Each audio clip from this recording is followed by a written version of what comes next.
Okay, We're I'm going gonna to go say it because I live. know I'll people let you want to know know when we're about live it. on LinkedIn and we can get started. Okay, that Wednesday show with that guy that was tap dancing around all those answers. That irked me to my core, like to my core. I know. I'm And sorry. I was livid the entire time to the point where I just got off and I said I'll watch it later. Like I understand having to report to the board I and report to the know. stockholders, but you can still be honest with your people. Ken, it's just tough. It's tough when. I hear you. What's he supposed to say? Yeah, we're The undercutting you truth. guys. F y'all. Just be honest. Be like, hey guys, look, our business model is to undercut. You saw what happened to the taxis when it came to Uber a few years ago. What did you expect me to come in this industry and do? Just be honest about it. Like, just be Yeah. honest. So welcome to Mad Gains Live. Welcome LinkedIn. We are live on LinkedIn. I am Amanda Miller's going to have our back on the show on LinkedIn. But we do encourage everybody to come on over to Zoom because we've got a very special treat for you all today. We Uh-oh. are going to be talking about drugs and theft. And I'm very excited about this topic because Chris Grassi reached out to me and Chris, it was a brilliant idea. You wanted to do a segment on moving pharma. And I'm like, Chris, it's just security. Just got to be careful. How hard can it be? And actually, now I'm starting to learn it's a little harder than I thought it would be. And there's a very complex area. So this is going to be a good segment. So for the next 20 minutes, you've got your experts that I'm going to introduce them in just a minute. You've got your experts, and we're going to go through what you don't know about moving pharmaceuticals. And then after that, I'm going to bring you in some crime experts, the folks who know all about freight theft. Let's do And it. they're probably going to tell us some good stories too, because everybody likes a little freight theft drama. And what's So your shirt say, Cassandra? it says check your head. And for those of you who are Beastie Boys, Serta just beat me to it, who are Beastie Boys fans. Right. This is an Right. album that they had that For was your right. a little, that's a spirit. That's a spirit. So Gov, why don't you introduce yourself? Why don't you start, Gov? Who are Oh you? gosh. I'm just a guy that I say the shit that needs to be said. That's who I am. That's what I'm here for. That's my job. You come into this layer and I'm on this show, you better say it right. I like it. And Luke, you want to introduce yourself? You're one of my new favorite people. Oh, good. I hope that's a positive thing. Yeah. So I'm Luke Chalmers. I've got a handful of years of pharmaceutical transportation experience. Have had the pleasure of meeting Andrew and Dave. You and I did some business back a handful of years ago. But I've been exposed to a handful of folks who have been doing it for a really, really long time and learned a lot in a very short period of time. Similar to what you just said, Cassandra, how complex it really Yeah. is. And I actually had to reach out to my friend George with Covenant and ask him if he knew anybody when I was trying to source carriers and brokers that knew the pharmaceutical area.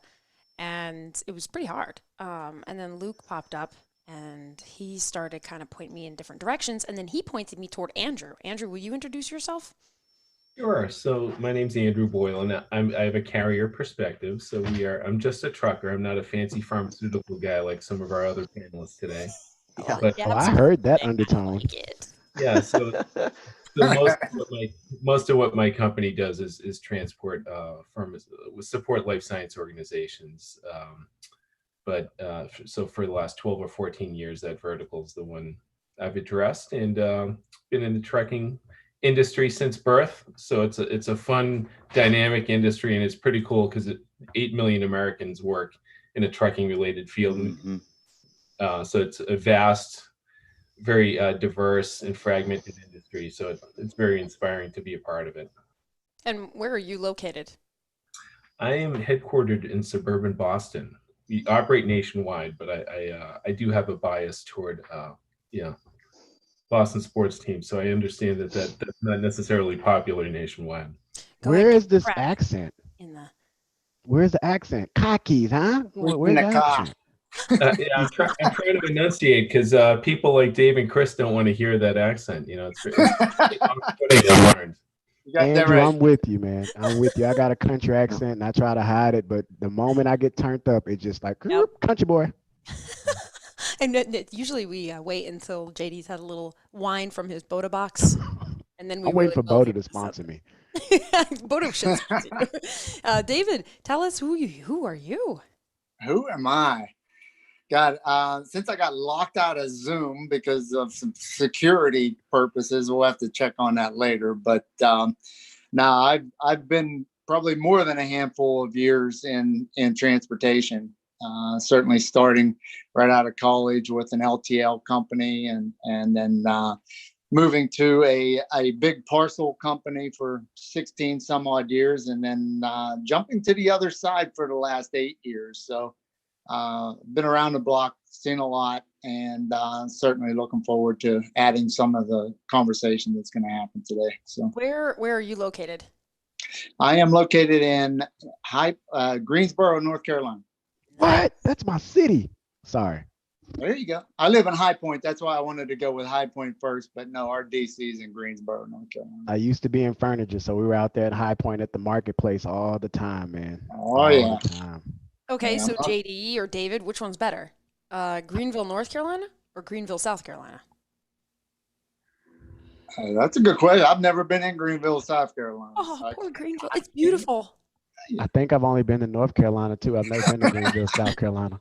I haven't. I've only been to Columbia, South Let Carolina, Lincoln tell us which one's better.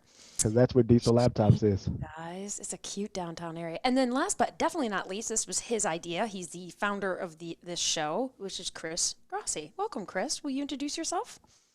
Thanks, Cassandra. Yeah, my name is Christopher Grassi. I'm the Associate Director for Regional Transportation at Merck. We're a Fortune 100 pharmaceutical manufacturer, researcher, developer, and manufacturer. We are based in what is northern New Jersey, but I personally live in the Lehigh Valley of Pennsylvania.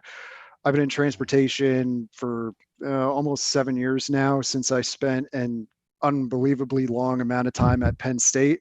And when I finally got out of there after 8 years, I went into transportation, been there ever since.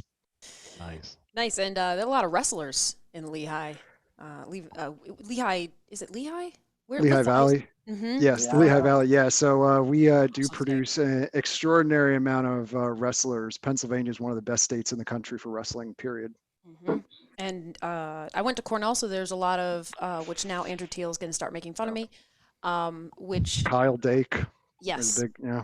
A lot of Pennsylvania wrestlers go there. So I got to know Pennsylvania.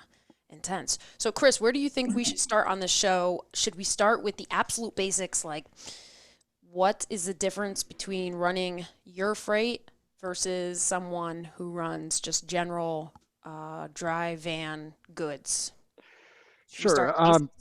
I think that, as I thought about this question, it's kind of one hand versus the other. On one hand, pharmaceuticals themselves really aren't all that different from a lot of other commodities. You think about food, something has to be temperature controlled very often. The commodity itself really isn't all that unusual or difficult. Now, certainly there are certain stages of pharmaceuticals or kinds of pharmaceuticals that get extremely specialized, extremely ridiculous temperature requirements. So that's the one hand. They're not really unusual. But the other hand, difficult temperature. What do you mean by that? So we have, we're one of the largest vaccine manufacturers in the world. We have stages of production, so like work in process, where they are at negative 70 degrees Celsius.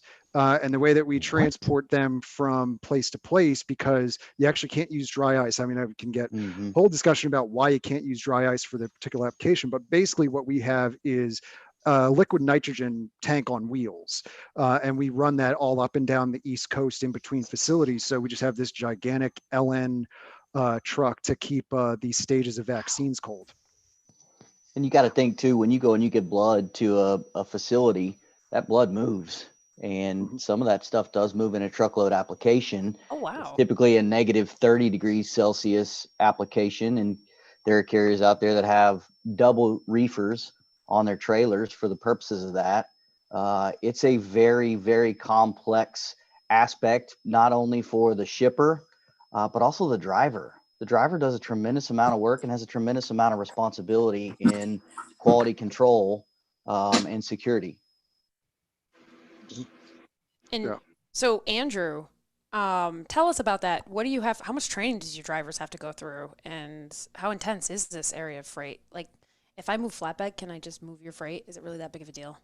Well, not only could you not do that, but even if you say temp control business, right? I love So, flatbed. being a temp control carrier does not, by virtue of having temp control equipment, does not prepare you to engage in this type of service. So, from my perspective, this is not purely transportation. Transportation is one element of what we have to do here, but in a bigger scheme of things, it's being a risk management partner.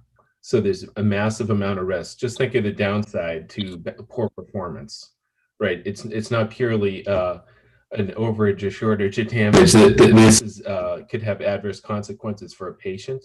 So everything we set up in terms of quality control and risk management is to be an extension of the manufacturer and the distributor. So it's a huge amount of responsibility. I can tell you for us, it took me like 8 years before we got great at it. Wow. And then it's longer to get profitable.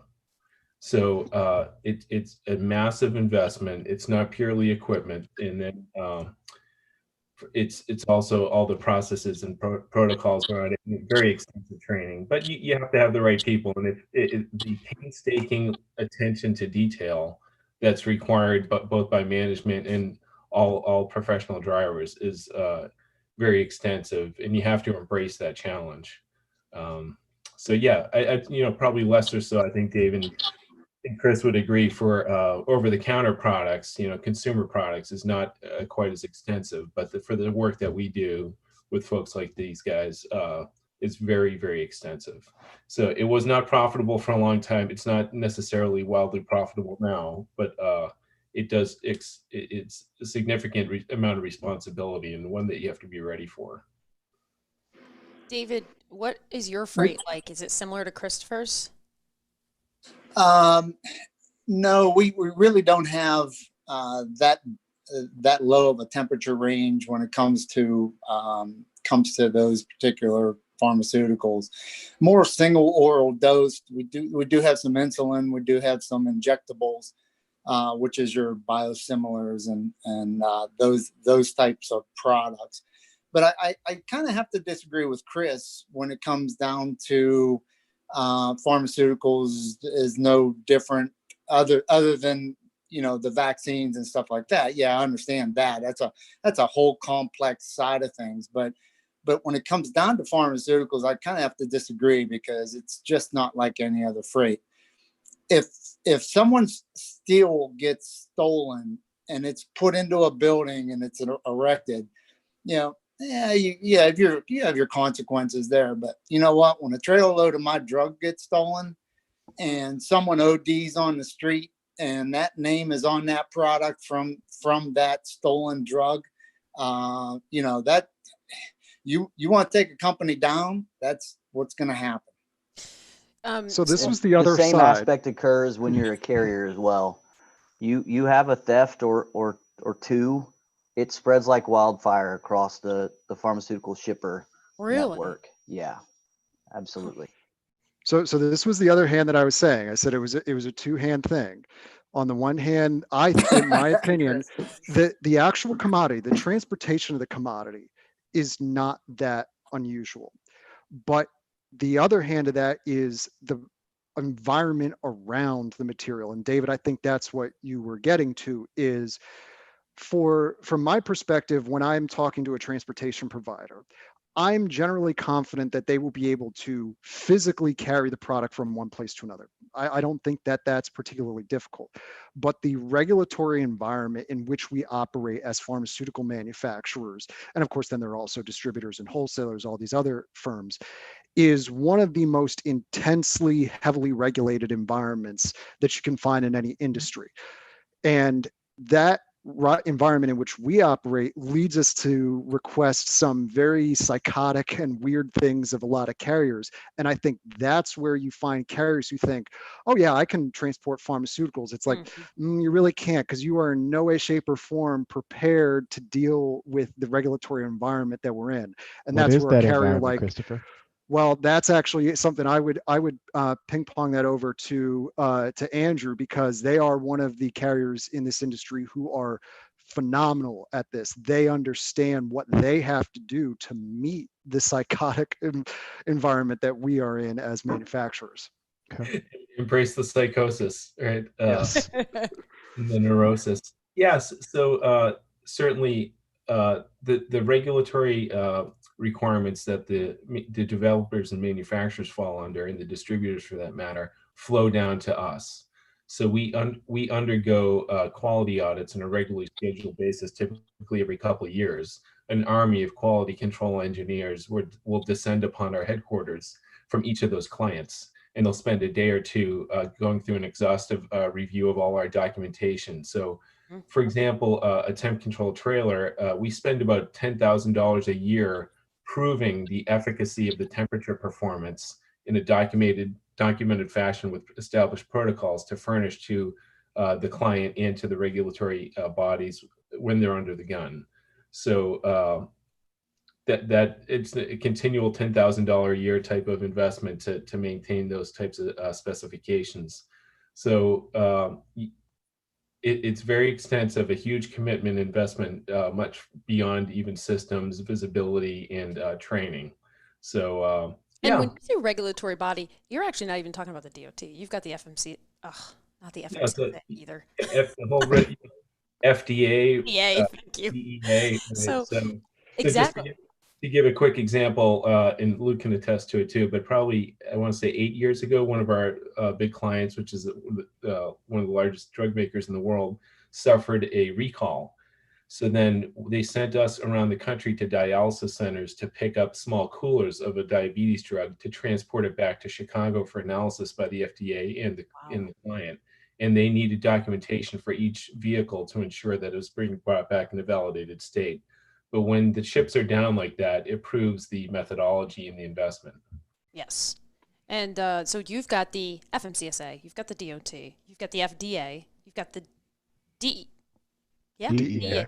And then we're missing one. How about national security? Well, actually, you're missing everything that is not in the United States of America. Yeah. Because the other thing that you need to consider is that activity that takes place here is regulated by entities that are overseas. So not many other industries will you find a situation where the Swedish Health Authority, I'm just going to pick a random one, the Swedish Health Authority shows up on your doorstep here in the United States and says, I want to see all of your documentation, all your controls, all your process controls, all this for material that you may produce here in the United States and transport around the United States, but then you're going to export to Sweden.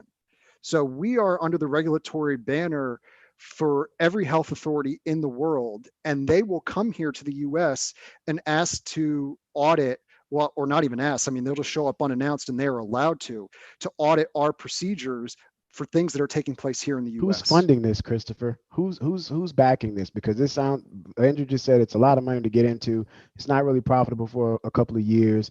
In the long term, does it become Vitaly asset? So is this freight more profitable for carriers once they are set up, because vendors have a very limited transportation pool? I want to answer that question, as well as who's funding this in the beginning. Is this big banks?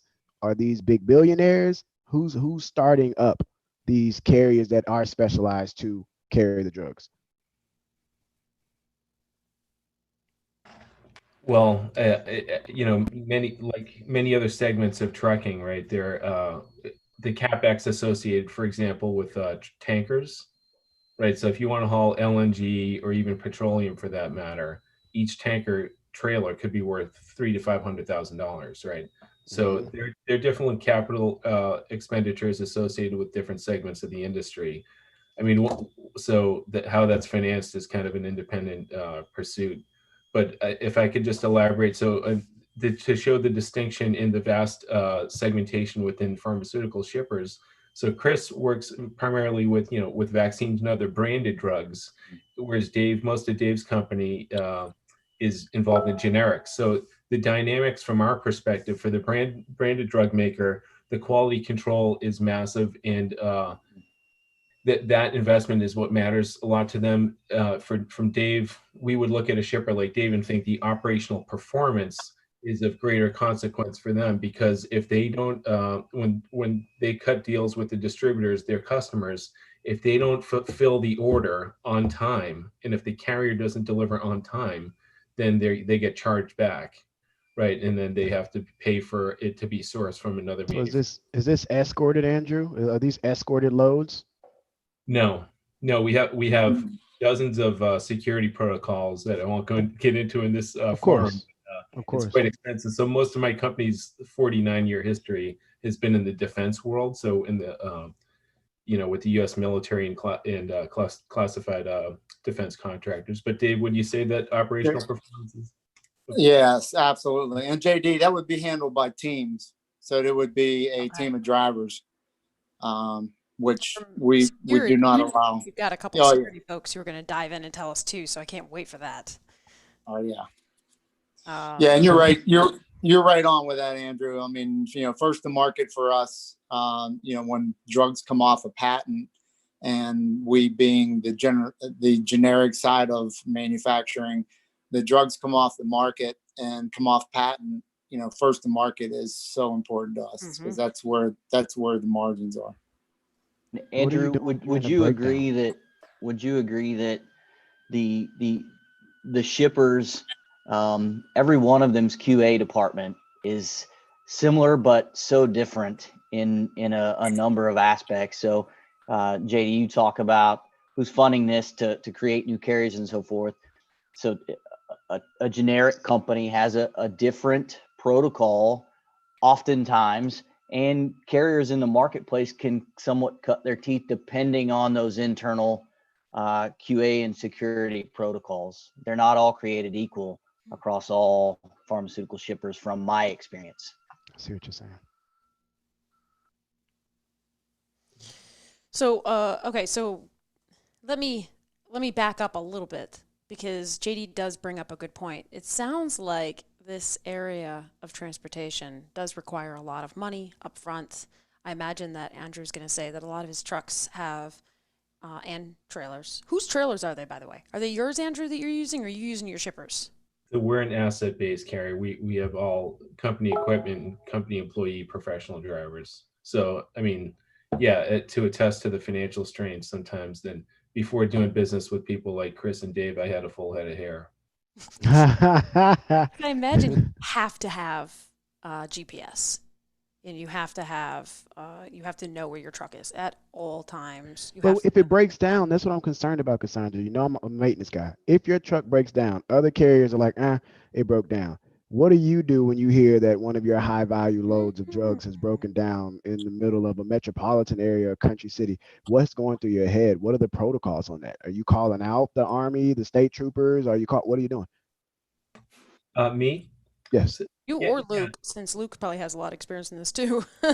Yeah, so we've staffed 24/7 since the get-go, and we have exception reporting so that if there's any sort of a maintenance failure that's even at its early stages, as you can appreciate if you're in that field, any code pops now, the telematics are getting that to you ASAP.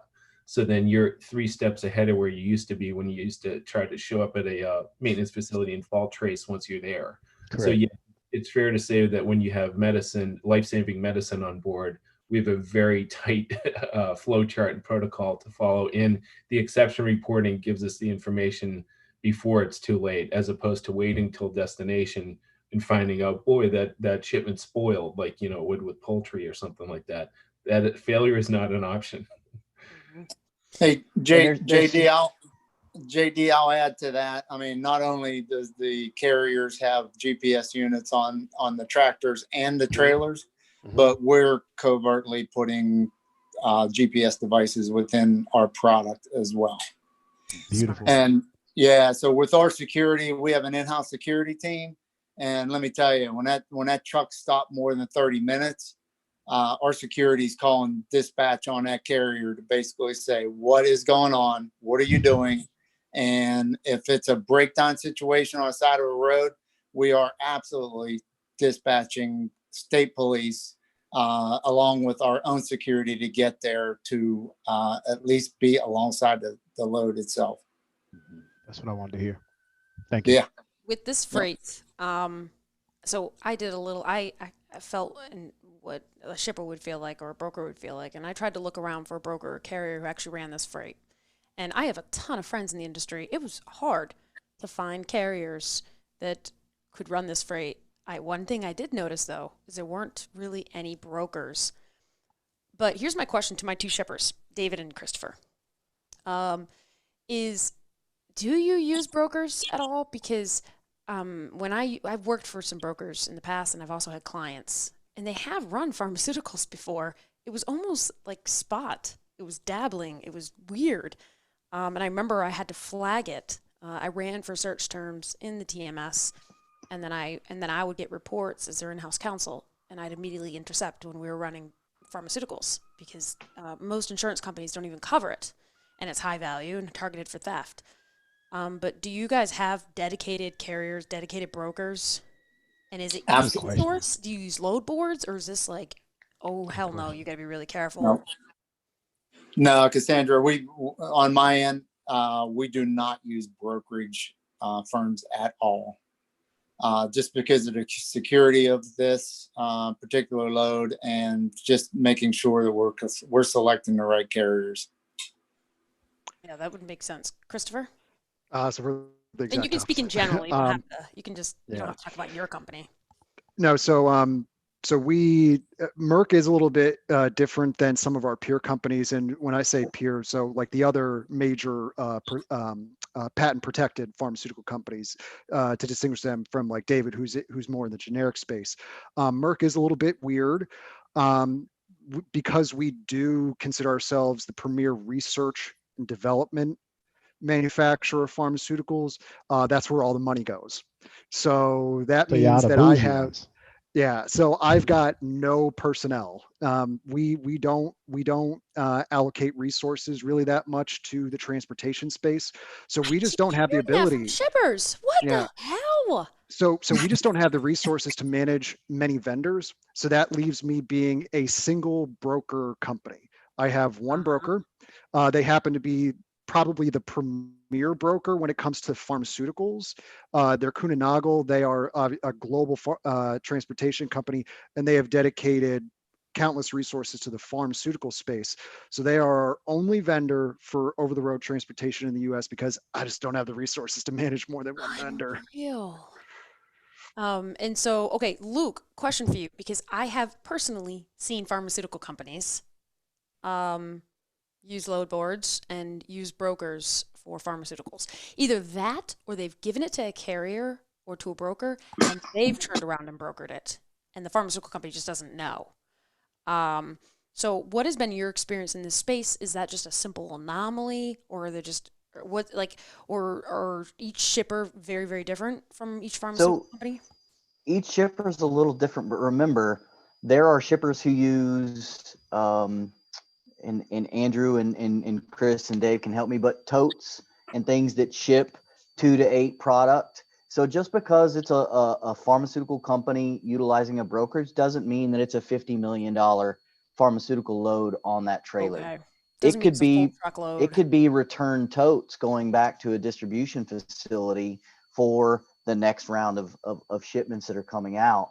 There's also, again, we go back to the generic functionality of things. If you've got a load that's a 250 to 300 mile load, a lot of your team carriers struggle with that from time to time. Andrew can probably speak to some of that from his side, but there are certain niches that fit inside of a broker space. But again, it goes back to QA and security protocols inside of what the shipper decides. But at the same time, if you are an asset-based carrier and you do have a brokerage arm in alignment with you, it's about what protocols and procedures and management and resources behind managing that brokerage aspect of pharmaceutical transport. Some do it, and there are a handful of brokers out there who do it really, really well. To Chris's point, many of them, most of us have, well, most folks don't know that they're there, unless you've been in the space before. You would look Luke, and say, "Oh, wow." Where do you find the snitches at, Luke? Where do you find the people that are? Is it the load planner? Is it the dock worker? Because somebody's snitching. Because loads get stolen. And I know you and David are saying that you have, tracking Don't worry, devices. we'll talk about that too in the next segment. He's saying protocols. What do you mean? So from a protocol standpoint, I mean, there has to be some resources behind training and development of driver protocol. There has to be some standardization internal inside of an organization behind what do we do if this occurs? Kind of like a driver does a pre-check. It's as simple as a pre-check. A driver does a pre-check to make sure that before they leave, everything's good. The same thing occurs in safe, secure pharmaceutical transport, whether it's on a broker carrier or not. But again, you're not going to just be a Joe trucking company that gets in alignment with a broker that's going to give you pharma freight. Yeah. It's not going to happen. You've got to be a premier carrier that's in alignment and partnership with that broker. Again, unless it's a case of totes or something like that. So does anybody have some final thoughts, things that you want us in the general freight area or that specialize in other types of transportation? In fact, I think we have more shippers on this show than we do carriers and brokers today. Is there anything else you guys want to leave us with for food for thought while we wrap up? And then we're going to bring our security team in. I've got one, and I think it's really, really important as coming from a carrier background, an asset-based carrier background. It's okay if you look at a Chris or a Dave and say, hey guys, I'm not sure I can execute on this based upon what you've said. It's better to tell those guys, I don't feel comfortable, I'm not set up, we're not ready, than to try it and fail. Because if you try it and fail, you won't get another option. The comments are going to blow up about that advice. Shippers have asked consistently for brokers and carriers to be honest when they can't run the freight. Luke, that is expertise advice right there. What about you, Chris, David? Yeah. I just wanted to say one thing. We have a slogan. It's just not a package. It's a patient. This product is going to your grandparents, going to your parents, going to ourselves, going to our children.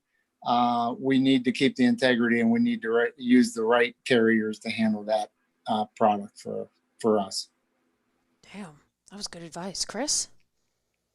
It's going to be really hard to top what Dave said. I mean, we have a very similar approach at Merck, but I just want to comment on what Luke said. I completely agree with that. From the shipper perspective, I obviously get cold called and cold emailed a ton by carriers and brokers, and I, as a one broker company, I mean, I got to say no pretty much all the time, just from a resource perspective.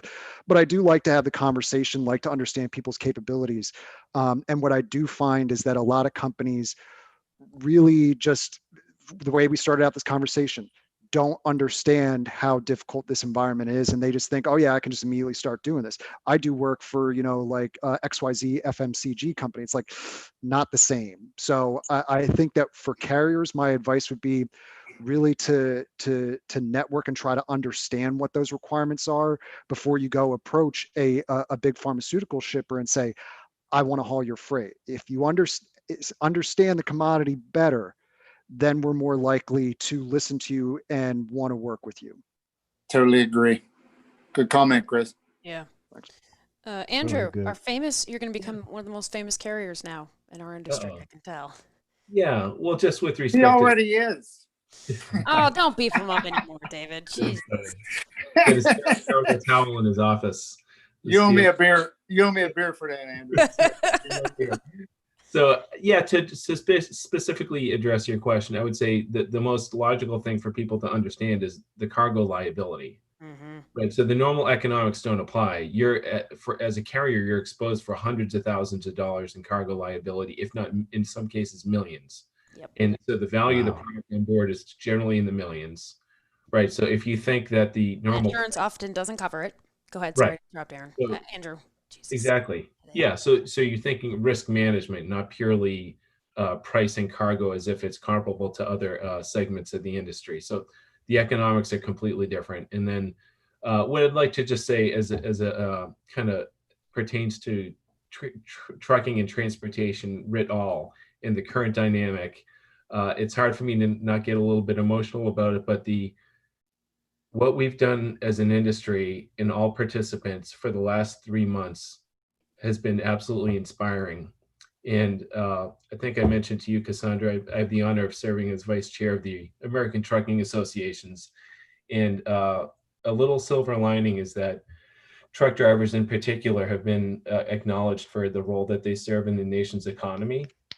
Yeah. So it's a tremendous honor. It's been really difficult and hard for everybody, but to know that the essential role that people have been providing in our industry and playing is a great honor. To have a purpose in the work that you do is pretty special, and I'm grateful for that opportunity, and for all the people who are on listening or watching.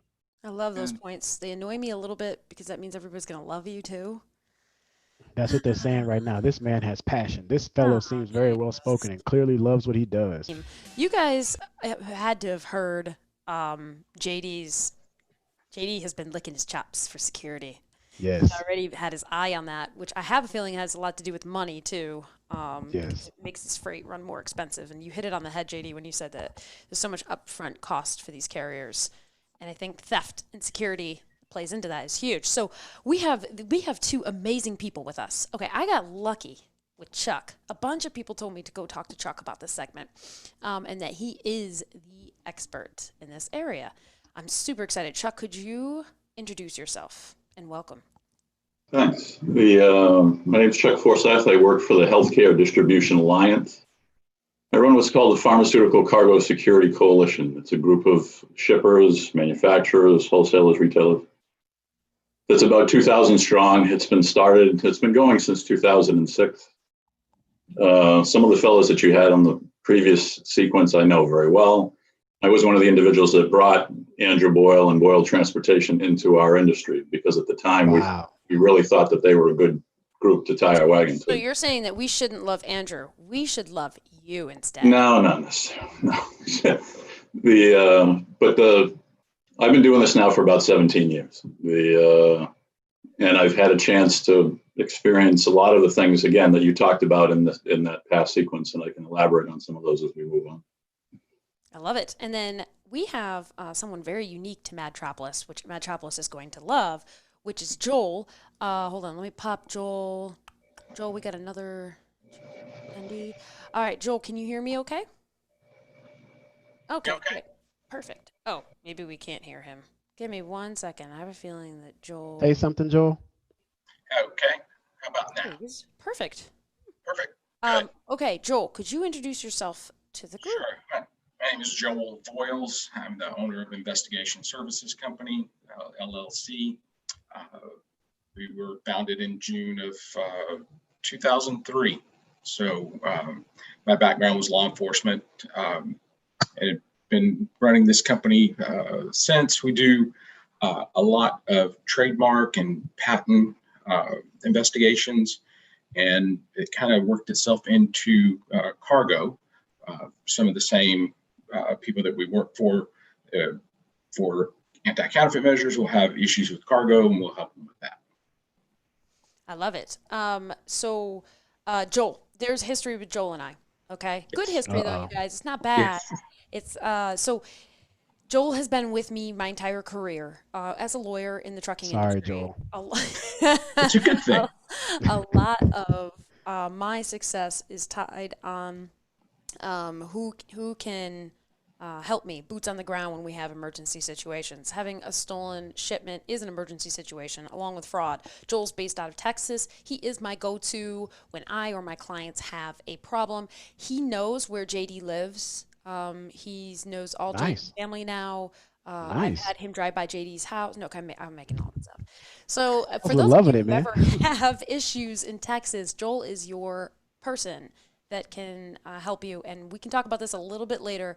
And Ron's going to love hearing about Joel as well. But first, before we get to you, Joel, I'm going to jump over to Chuck.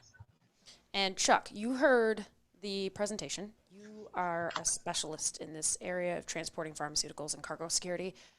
Some of JD's questions were spot on regarding how do you keep this freight safe, Yeah. and what are like the tips and the tricks for us, Chuck? In a simplified version of this, I look at three different things. I look at familiarity with who it is that you're actually doing business with, the visibility that you have on those shipments as they move around, and something that's very near and dear to my heart is the sharing of supply chain security intelligence. You can't necessarily defend against what you don't know. Mm-hmm. So one of the things that the organization that I work with does extensively, and you saw Cassandra today because I sent you one of the alerts. Every day we publish alerts about supply chain disruptions. Could be thefts, could be any one of a number of different things. And in those descriptions, we share with the membership, it's pharma principally, but there are other companies, Amazon, Google, Facebook, Hewlett Packard, Dell are all members of the same organization. Well, we'll take a situation, we'll take a theft, or we'll take a supply chain disruption, and we'll break it down. We may not necessarily name the companies that are involved for obvious reasons, but we'll take a situation and we'll sit there and say, okay, look, these are the things that went wrong. So if you're shipping these particular types of goods, these are things to check on. I'll give you an example. A couple of years ago, a shipment of a cancer medication ends up getting stolen. It's a multi-million-dollar shipment. It leaves a shipper with a single driver. The driver didn't know he was picking the shipment up until about 3 hours before it was supposed to go. The truck and trailer were equipped with GPS, but they were never turned on. So that's two security. The driver was not supposed to stop within the first 300 miles. He stopped within the first 200 miles.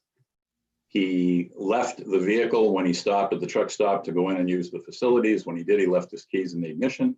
Oh. Yeah, it snowballs like on and on and on and on.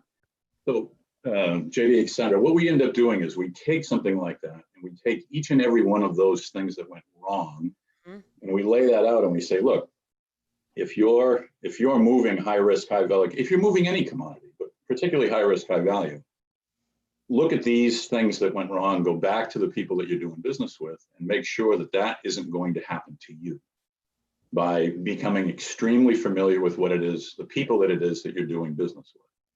And that shipment also combines the fact of visibility. They lost eyes on that shipment. Yep. They lost the ability to see it. It gets jacked at 9:45 at night. The realization that it's gone is not until 12:05. It's about 3 hours later. Even if the bad guys are doing the speed limit at 65 miles an hour, do the math. I mean, they're 180 miles away by the time light comes on and says, oh, we have a problem. Yep. The shipper, because the shipment, in this particular instance, you talked about brokers before, the shipment had been subcontracted and the shipper didn't even know that. So it took a while for the shipper, for someone like a lawyer like you, Cassandra, to weave their way through, that's somebody that we didn't even know was supposed to be carrying that load. Yep. All of this takes time. All of this takes time. And as that time is passing, bad guys are getting further and further away. Yep. Joel and I work on crimes, and we know that the first 2 or 3 hours are the most important times in a crime. 10 hours later, a day later, a week later, you're done. I mean, as far as being able to, you may be able to find the perpet, you'll never find what was taken. It's going to be gone. Wow. Well, that's welcome to my world. I mean, that's exactly what I do. I will stop everyone right here. I know there are a lot of people who are listening to us or will be listening to us while they work or whatever else. I want to stop you right now. When your gut is telling you there's something wrong with the shipment and the dispatch or the carrier or the driver is giving you some bullshit about maintenance or my grandmother died, if it's a high value shipment or targeted commodity, trust your gut, because just like Chuck said, the more time that passes, you're SOL. And here's the thing, you might not be concerned about recovering the freight. What you're going to be concerned in, especially if you're a broker, is going to be how you look to your customer. So Joel, what are we going to tell our people who are on this call and will be in the future about what can they do when they find out they have that gut feeling that, let's say it's a broker or a shipper, that dispatch is not being honest on where this freight is, and it's a full truckload worth $500,000 pharmaceuticals, what do they do? No, I think Chuck is spot on. You got to act quick and have that plan set up well before you ever need to make that call.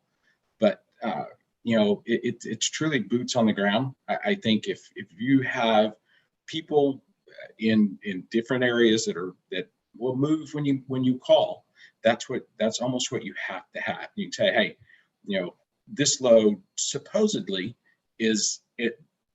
Main Street and Penn.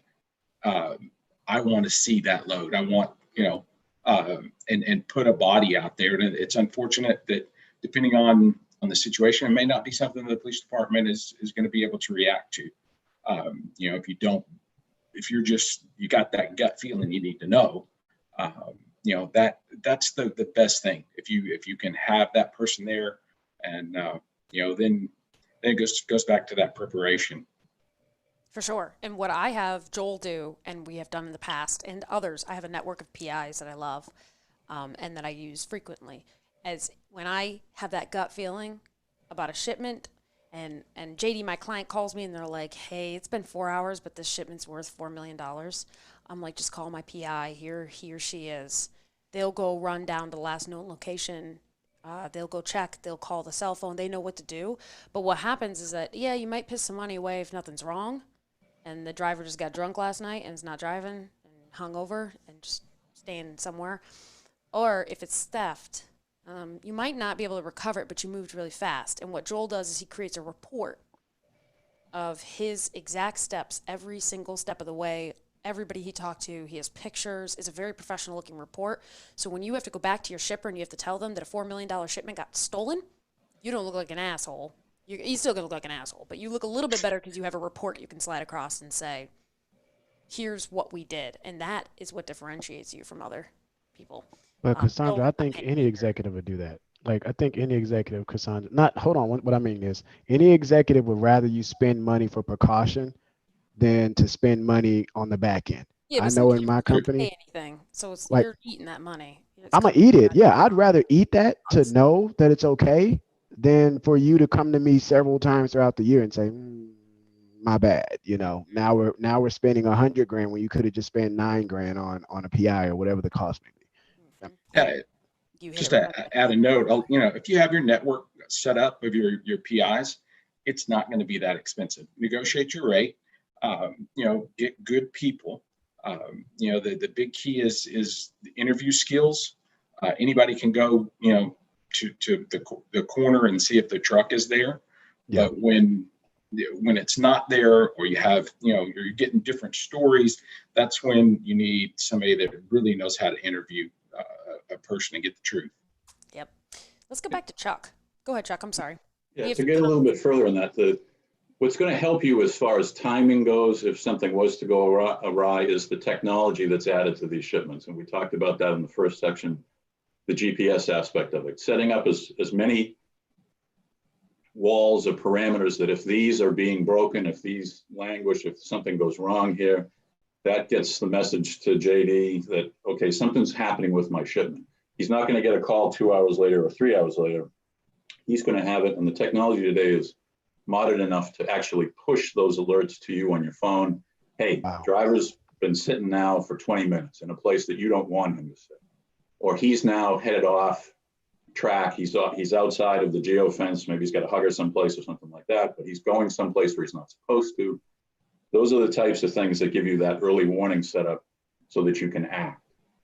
And you also talked about notification boots on the ground. For me, working with industry, I work with PIs as well, but Joel and I both have a Rolodex behind us that you don't see that's as big as a Volkswagen. Mine is all of the law enforcement agencies, all of the cargo theft task forces, the FBI, the customs and everything else.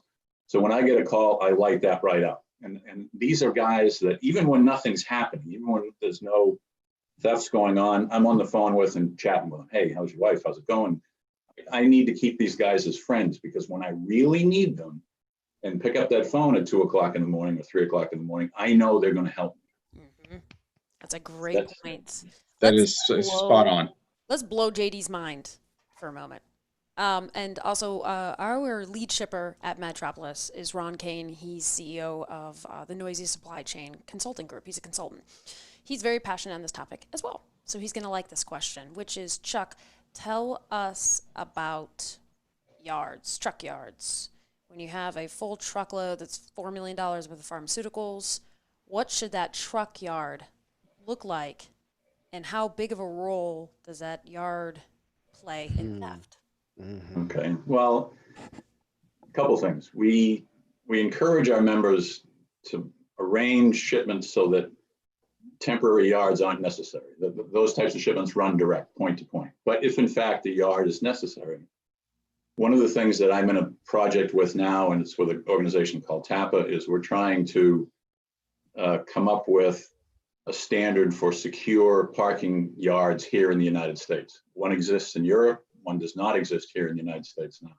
What you're looking for is a location that is obviously delineated in some fashion, some sort of a fence, has access controls in and out of that particular yard, has alert guards, not guys, that are 72 years old with their feet up, sleeping, watching, listening to the radio at night, stuff like that. You're essentially creating an outdoor warehouse that is all you're really doing. And think of the security that's around a warehouse. Access controls going through the door, CCTV cameras that watch what's going on in the warehouse, guards that do roving patrols or patrol by using the cameras. That's exactly what a yard is. It's nothing more than an outdoor warehouse that has two sets of barriers. It has that outer fence and it has whatever the trailers are that are parked inside that yard. But as I'll say, and I'll say this over and over and over again, you've got to go out, you've got to become familiar with that entity, you've got to go out and see it, you've got to give them your parameters of what you want, and they have to meet that. And if they don't, move on and go to someplace else. But I'm confused because I haven't had my question answered yet. There are load workers that are putting these loads, loading up the truck. Somebody's talking, Joel. Somebody's talking, Chuck. Somebody's saying this load, this going down this route. Somebody is blabbing. Somebody on the outside is paying them for information, and they're doing it. Maybe there's some threats from the cartel, or maybe there's some threats from the Crips Bloods, whoever wants this, and they got some blackmail on them. How are you guys figuring out who's the big mouth in these companies and removing them out? Go ahead. Go ahead, Chuck. You'd be surprised in the bad guys that we've actually had the opportunity to debrief in a lot of the pharma shipments from years ago. We didn't find it was inside information. What we found was these guys were actually doing their own surveillance. They were hanging out. It doesn't take much to go on the internet and be able to identify a particular target, a desirable pharmaceutical product, find out who manufactures that product, and then, again, using the internet, find out where the principal manufacturing and distribution points are for that product. That cancer medication, we know, I can't tell you how we know because it's still an active investigation, but we know, part of it is cell phone talk analysis. We know that those guys hung out in front of the distribution point where that stuff originally came out. And they were there for several days. Wow. We know that from cell phone analysis. We know that from going back and looking at hotel and motel records. We know that from doing GPS tracks of our own. So what they're doing is they're, for lack of a better term, making an educated guess. They may shag a shipment from a distributor to a distribution point and not touch it at all, just to verify that that's a product going from this point to that point. And once that's confirmed and they know that, then they know that that trucking company, and they may even, if it's the same driver every Monday or Friday or Thursday, and he stops at the same TA truck stop in the same place on that run, they can actually set up at that truck stop and be waiting for him to make that stop, go in and use the head or go in and get something to eat. And that's when they take that truck. And they can take that truck from you. I don't care what you have on it for any theft devices. They can take that truck away from you in 5 minutes or less. Joel and Yeah. I have a little bit of a different experience, especially with electronics and whatnot. Joel, go ahead. How often is the driver involved or someone at the facility? Yeah, it is kind of that case by case. I think there is there's so many different groups that are professional, thieves. That's what they do. And to kind of piggyback on what Chuck was saying, they specialize in, they've got the resources to offload and sell whatever they're going to steal. So they know the value. They know how, they know what they're going to get. And it's a kind of a return on investment. They'll do, many hours of surveillance. And sometimes they can put, would you put $10,000 into what may be a couple of $1 million? Sure. That's a great, if you're a thief, it's not a bad investment. It just depends on the professional level. Some of these gangs are very well educated, in doing the surveillance and knowing just exactly what Chuck was talking about. They know what it is before they get it, long before. And I think those are the professional groups, and there's not somebody on the inside. The small stuff, a load of drinks or a load of, consumable stuff. Yeah, that's somebody, there's a snitch, there's somebody telling somebody, but we're not talking high value load. We're talking, just what's going to wind up at the convenience store. Yeah, and can be quickly sold on the streets. So yeah, exactly. For those of us who've been in the industry for a long time, back in 2012, 2013, it was like anything that could be quickly sold on the streets. So definitely energy drinks. The crime of opportunity. They'll pop, 10 different trailers, look in them, and that's just, they're there and they're looking for whatever the load is. It's a different criminal than what's doing pharma for sure.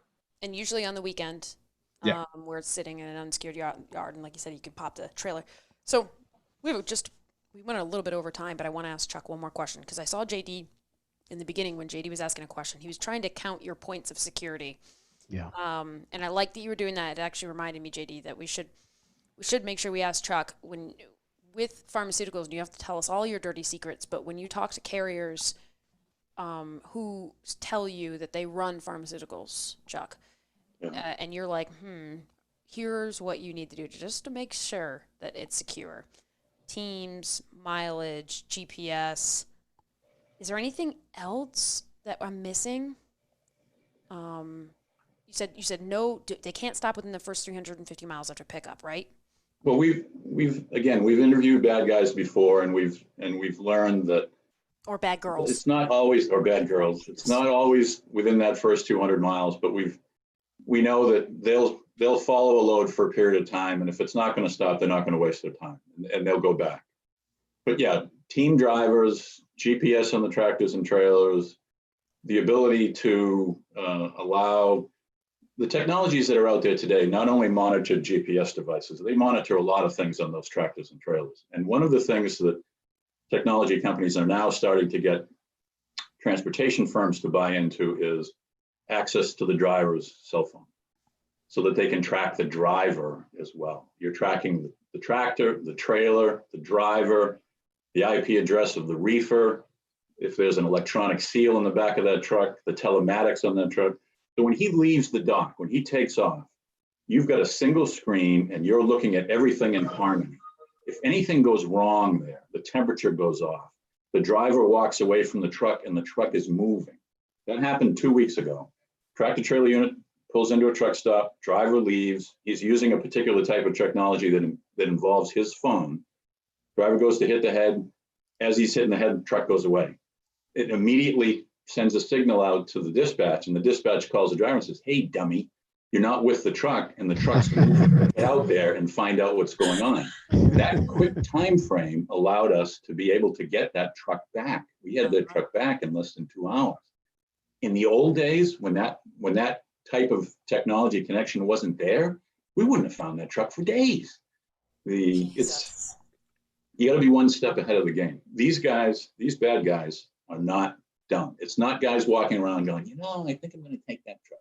Do they They have know GPS what they're jammers after. these They days? know what they're talking.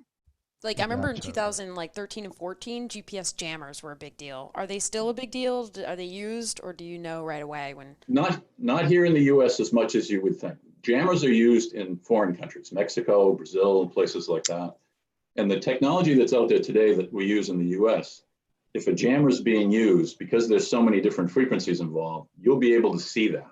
One of those frequencies will be jammed. Remember that single screen that's watching so many different things? Mm-hmm. If one of those things goes out and everything else is working, something's wrong.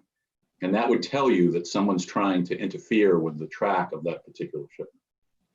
Wow. Okay. I could talk to you guys for hours on this topic. I'm incredibly passionate about this topic, and I have spoken for hours on this. I actually love that I'm talking to two people that know way more on this topic than I do. And I also like JD's face when we start talking about different theft. So I'm going to pop you guys back into the audience, and we're going to have a little bit more of an expanded discussion. We're going to probably come off LinkedIn as well, so we can make it more private. You guys can stay or go. It's completely up to you in the audience. But just to watch JD's face one more time. Beyond pharmaceuticals, I would say that other commodities that are popular to be stolen these days, and I don't know if Chuck or Joel, if you want to weigh in on this, but I've noticed that it's electronics is always one. Electronics and tobacco. David Bell's already hitting me up on it. Cosmetics. David, thank you. Cosmetic, like if anybody runs freight for Ulta Cosmetics. Ultra Beauty. L'Oreal. Oh, my sister would probably be the theft of that. When I said it, you can call her until I said it. She'd probably be the one for the dang Ulta Beauty stuff. Like, Did Jesus. you know that wigs is very popular to be stolen? And baby food. Right now, PPE. Oh, PPE. Yep. That's real. PPE is being moved like gold right now. Good one. What else am I missing? Anything else besides that? I love theft. I'm going to be a cargo theft thief when my Do you guys touch in, Chuck and Joel? Do y'all touch on the marijuana at all in like Colorado, Nevada, California? Are you dealing with those types of thefts? No, I handle just Texas, so it's Texas. Okay. We don't have it yet. Gotcha. The cannabis companies haven't been exposed to what we've been exposed. We're trying to get them involved in this type of thing, but that's a growing process like we were 10 years ago. Gotcha. And so many people, Chuck, do not even understand, first of all, that we're just scratching the surface of this topic. I could talk about this for a week. Yes. Yeah. And also, once people are impacted, then they start to look to Chuck and Joel. And then they start to be like, wow, this is a crazy world we're going in. And usually it coincides with the economy. So thank you both very, very much. And Joel, Joel's not on LinkedIn. Typical PI. He doesn't want to be found. So I put his website all over the place. So you guys can reach out to him if you want. If you have questions, he's great. Thank you. And Chuck is on LinkedIn, but he also can be found everywhere. Because I think, Chuck, you speak all over the country, don't you, on this topic? Yes, I do. Yeah. Kaz, I'm why don't on you give him a LinkedIn, day? but I'll send you my deal. Okay, perfect. All right, thank you both very much. This was amazing. Thank you.